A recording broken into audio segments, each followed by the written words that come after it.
started to build up this guitar back to where it needs to be to make it playable again. First of all, I've been doing a lot of looking into potentiometers, finding the right sizes and the right length of bushings, everything.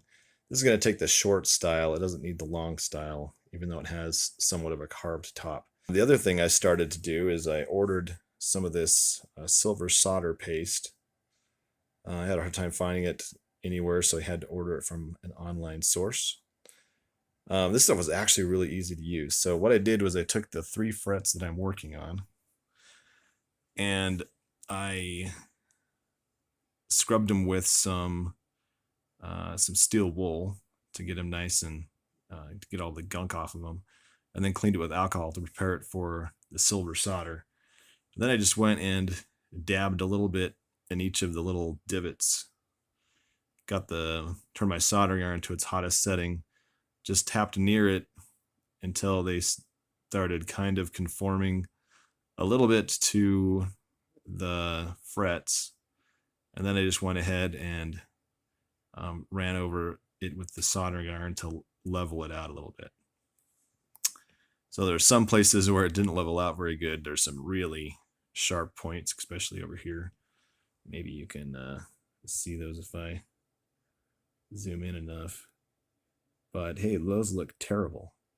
You know, it's really hard to find the 18 splined knobs. The only place I can really find them is from Stuart McDonald. But I've been looking at 3 sources. One, Mojo Tone. One is Stuart McDonald, and another is Amplified Parts. And so far, Amplified Parts has had the best selection and the best prices. But they don't sell the 18 spline knobs. I'm not sure if I could reuse the knobs I had before, being that they were glued on. I'll likely be converting this to some CTS style pots. Okay, I went through and kind of leveled off these frets after applying the solder to it. I kind of started with the fret ends to make sure that they were nice and good.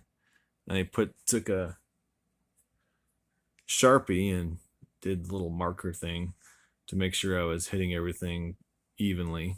I put some tape on the fretboard to protect the frets, or the fretboard from any damage as I was trying to work on the frets.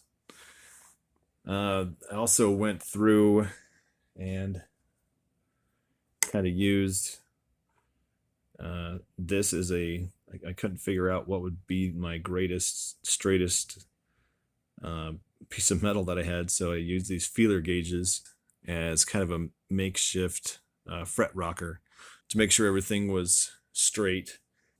I took some measurements with my calipers, and so I used kind of that same measurement to make sure that things were smooth all the way across, since I don't have, you know, a radius sanding block. As you can see, let's get a good zoom in here. There are no longer some divots in there. The frets are noticeably wider than they normally would be. But I took a guitar string, slid it across the tops of the frets. There's not a lot of crown to them. I might have to do a little more crowning later. Took a guitar string and slid it across the frets, and it feels nice and smooth. If this doesn't work, you know, it's about $4 for 2 feet of fret wire, and I'll guess I'll try my hand at fretwork. I took the steel wool and polished up the frets, got all the gunk off the fretboard, oiled the fretboard, and so this would be ready for strings if it had any electronics in it.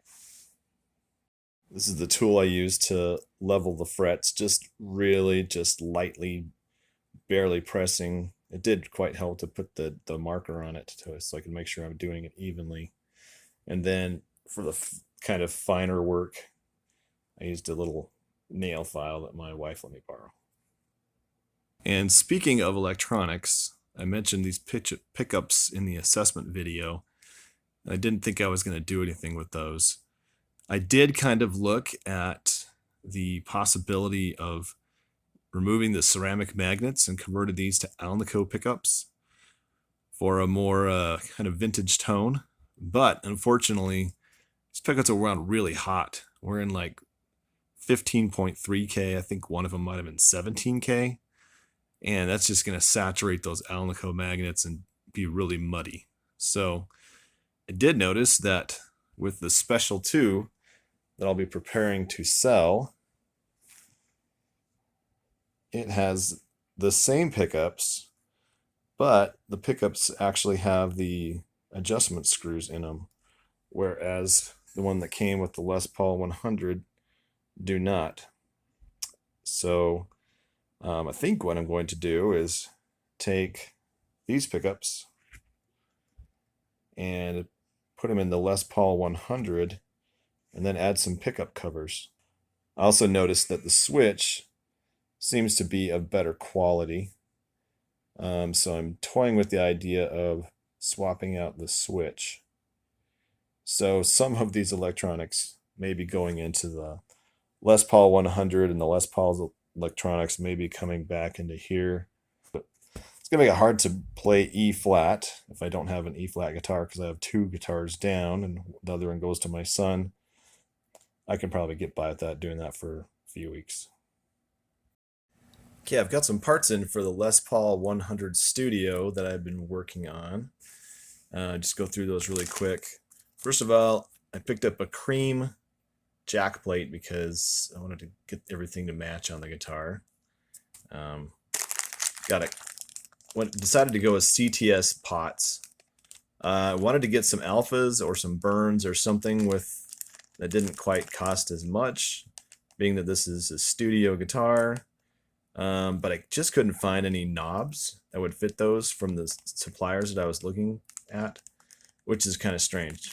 So I believe that Stu Mack had the coarse, the 18 spline knobs, but I couldn't find any that were sold from some of the other places. So I went with amplified parts for these just because of some of the other things that they had available. But I got some 500K audio for the volume, and a lot of places only have the audio available. But I went ahead and got the linear, because I believe linear worked better for tone pots. So got a set of linear and a set of audio. I got some gold top hat knobs with the volume silver embossed on the top. And the same thing for tone knobs. Went with this cheaper, I think it's about $9 switch.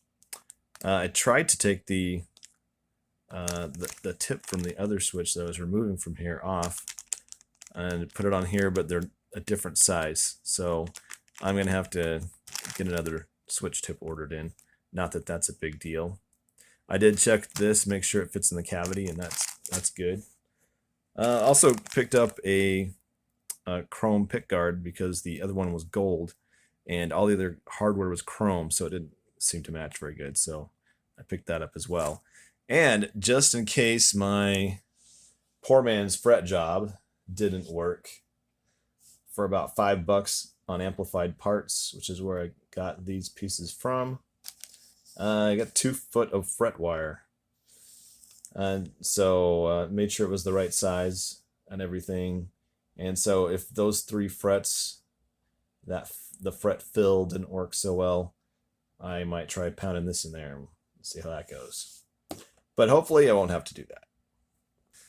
I've got a little prep to do because these CTS pots have a different bushing width, and so they actually don't fit in those holes as they are. So I need to take these holes and widen them so that the potentiometers will fit. That was one of the reasons I wanted to get the 18 spline pots, because like this Alpha has a solid shaft of the same size, and it actually fits in there. I tried to not do a lot of modification to the guitar itself, but looks like I'm gonna have to widen those holes so I can put these in. And just a note, you know, I took all these electronics out, and I was trying to put all these things together, and it's hard when you have a lot of different suppliers, and they each have some things, but not one place has all the things. and you always have to make some sort of a compromise. And I thought, you know, what do they have on eBay? And on eBay, I found a couple of things. Number one, for about 25 bucks shipped, you can get electronics that has been gutted out of an Epiphone Pro Series guitar. And it had the proper size potentiometers, I think 24 millimeter potentiometers, and some film capacitors, and actually a similar switch to the one that I purchased. Definitely some better parts, and for 25 bucks, you could just swap that out. It even had some that had a push-pull feature, the Pro wiring. I didn't necessarily want that, and I wasn't sure if it would fit in this shallower body guitar. So I did not go through with that, although I was tempted to do it. You can also get some kits with the pickups included for about $70. Those would be the Alnico Epiphone Pro pickups with Epiphone USA stamped on the back of it. So those are some things that I guess people are gutting guitars on eBay and selling them for parts. That's something that could be an option if you're looking to do an upgrade on an older guitar like this. In addition to changing the size of the holes there was a lot of sawdust in here that I worked pretty hard to get that cleaned out. Just kind of fit and finish. Got this control cavity cleaned out. This one has one issue that I want to show you. If I go back to that alpha potentiometer, right in here, there's a little bit of a recess, a little bit of a, I'm not sure what you'd really call that. Anyway, it bumps out right there, and that dime pot fit really good. But when you put this guy in there, it's not going to fit flush because of that. So one of the things I have to do, along with opening these holes so they're a little bit wider, is I'm going to have to take an end mill bit and take that little edge off of there so that I can fit that potentiometer in there. So a little bit of modification needs to be done to the guitar. I'm going to do that. Hopefully the pickups come in today, and if that all happens, then I'll be pretty prepped for wiring. Okay, these modifications are done. You can see here I've removed that. It's nice and smooth down on the bottom.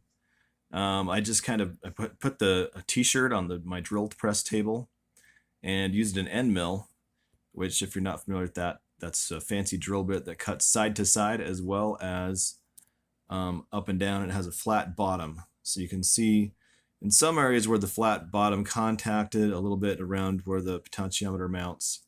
So I'm going to get a good flat surface there so that that potentiometer doesn't rock back and forth. Also, on the other side, the way to increase the hole size to 3/8 of an inch, which is the proper size for the bushing on the CTS pots, is to use a reamer. Now, I don't have a reamer, and if you don't use a reamer, you could get chip out on your finish. I did experience this with an Epiphone guitar that I had upgraded the pickups and electronics on in the past. So just quickly, I want to go over with what my solution was for that. I started out with this countersink bit. This is really not very sharp at all, and so I put that in there and tried to just kind of remove the finish so I didn't get chip out on my finish. That didn't work great, but I do have this stepped drill bit, and as you can see, it kind of goes a little bit larger and a little bit larger as you go. So I just put this in here and twisted it by hand, and it looks like it's still maybe a little bit rough. I can go and clean that up probably. And it'll take a 1/4 inch hole and make it a bigger hole. So I did that, and then I got my drill bit, and as soon as I had a little pocket that was deep enough that I was below the finish, then I went through and just by hand started to dig it out with the drill bit. And where possible, I did it on the back by reaming out the back and then getting the drill bit. And just by hand, I was able to remove the proper amount of wood to be able to mount these pots in there. Now, I did have to, the pots were still a little bit tight, so I did have to do the old-fashioned wobble and to make your hole just a little bit wider. I don't have just a little bit wider drill bit. From here I jump up to a 7/16 and then 1/2. But this method worked really well, and as you can see, my CTS potentiometer fits right in there. This one's a little snug, but yeah, it fits right in there. So it is ready. As soon as all my electronics arrive, I'll be able to start putting this back together. Okay, back here on the guest bed bench, going over updates for the Les Paul 100 Studio guitar that I'm working on. Got a shipment of parts in today that we're going to have a look at. Now, I previously mentioned that I wanted to put some covers on some of the pickups, but the pickups that this guitar came with did not have adjustable pole pieces. So I decided that maybe I would swap some of the pickups for the guitar that I'm going to be selling once I get this one going. So I thought maybe I should swap this stuff out. And I thought about all of the work that would be. I looked online to see how much pickups were, getting some new Alnico pickups. Trying to think of what to do. I wanted to make the pickups a little bit better. Maybe the ceramics are going to be okay. And so I kind of got frustrated with all the sources, and I finally looked on eBay, and I'm like, well, what can I get on eBay? I looked at DFS pickups. They were going to be, with the nice Alnico pickups, we're looking at like $35, and then that's $70 for pickups plus shipping. So now we're in like $80 for pickups, and that just seemed like it was too much. So looked on eBay and just typed in, maybe I could find someone's old stuff, and it turns out that there are a lot of sellers that seem to be parting out a lot of the Epiphone higher end guitars. So here I got a set of pickups, and these, if you can see it, have Epiphone USA on them. So these are Epiphone pickups that are out of one of their higher end guitars. So they've got the covers on them.